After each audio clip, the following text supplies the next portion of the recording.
let me just start here. Now, let's just imagine for just a second that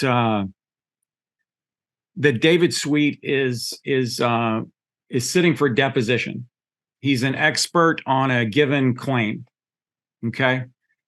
And I'm probably going to be the defense attorney, and I'm going to ask him a series of questions. Which we, by the way, did not rehearse in advance, just so you know. We did not rehearse. You rehearse this in real life every time you do this.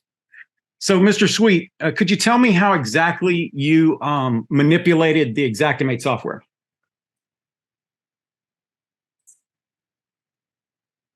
Sorry. Normally they have 3 or 4 questions before they warm up to that. You know, they asked about my background and, you know, how many times I've gone to jail for lying under oath. Which, by the way, is none, in case anybody goes back. We already know you're a con because you're sitting in that seat and you're advocating for the other side. So could you please just tell me how you manipulated the Xactimate software? This is a veiled thing. I'm actually telling you committed fraud. Well, and that would be my issue with your language, is that there's a pejorative nature to it.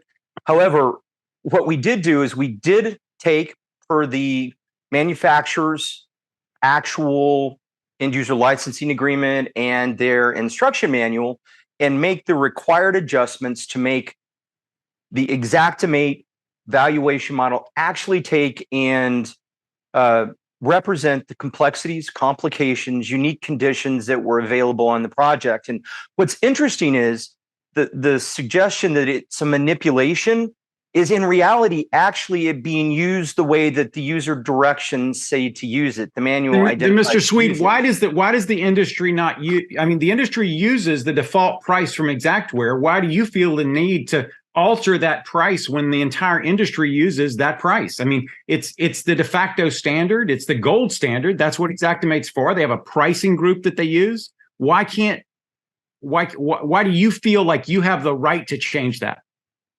Well, actually, I'm directed by the end user licensing agreement. The end user licensing agreement, I'm happy to pull that up if you'd like for me to, but it indicates that there are a variety of variables that I'm supposed to reflect in their valuation model. And what it says even further that's more interesting is that the valuation that is actually presented is historical, which means it is behind actual current pricing, oftentimes by 4 to 6 months, number one. They identify it as a place to begin, and they either further distance themselves from the validity and accuracy of that pricing by identifying that it's not to be relied upon at the end of the day. And then they tell you specifically how to remedy the fact they're producing a valuation model. They do not represent, and I've heard Mike Fulton speak to this on numerous occasions, they don't represent its right number. They represent that as a place to start. And then they give you a variety of variables that you can and should, in order to actually get a proper valuation, adjust. So the suggestion that there's manipulation to it is probably the wrong word. I would suggest that adjusting it to match the conditions that were present is a built-in requirement and feature of the software. And it would kind of be a terrible software if you didn't have it. Furthermore, if you failed to do those things, you would have intentionally produced a substandard work product that is not connected to the unique characteristics of the property, is historical, therefore behind accurate dating and accurate pricing, and lacks the specificity that the system was specifically designed to produce. It's an excellent system. It suffers from what most systems suffer from, which is garbage in, garbage out. But if you understand how to make that correct, but Mr. Sweet, I get a much better outcome. I appreciate you littering up the deposition with all your pros, but I think you're not. I think you're walking around the issue pretty strong here. I mean, let's go to a particular thing that you did in your estimate. You added 3 hours worth of drive time to the workers for this particular loss. Now, this loss was in downtown Atlanta, and you brought workers from like 42 miles away. They had to drive through drive time traffic and all that. And I mean, that was not necessary. you could have gotten the labor could have been had closer than that location. Why would you do that? Well, I think there's a variety of questions. You've asked me a question that has a variety in it. Would you be kind enough to break those up into individual questions for me, so that I don't have to answer a compound question? You dick. Anyway, All right. Would you like me to answer the question the way it is? yes, go right ahead. At the end of the day, there is a way within Xactimate to adjust for the actual travel time. It's one of the variables I mentioned before. And what we did in the process of this, oftentimes we'll actually have time and attendance records. And if we do, we know how to actually bill directly for the time that was spent going back and forth by those individuals.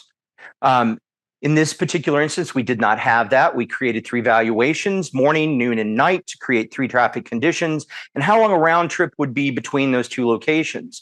We then backfilled that into the supporting events on the project, so we would have a labor efficiency that was reasonable and accurate associated with that. Now, I'd like to let you know that I did let my opposing be aware of this particular practice and asked if they had any other information, the carrier had any information that would help inform me of what actually happened that perhaps I was not made privy to. In the absence of that, this was the most reasonable approach in actually providing that. So that would be the first question: is why would we charge for the time? It's an incurred expense at the end of the day. But then why did you get the labor from so far away? Well, not everybody can live right up the street from a water loss or a fire loss or any other kind of loss, unless a policy particularly or specifically precludes that you have no choice of a vendor. Then it's the insured's ability to choose a vendor that they believe is qualified, competent, available, and that they trust to do the work.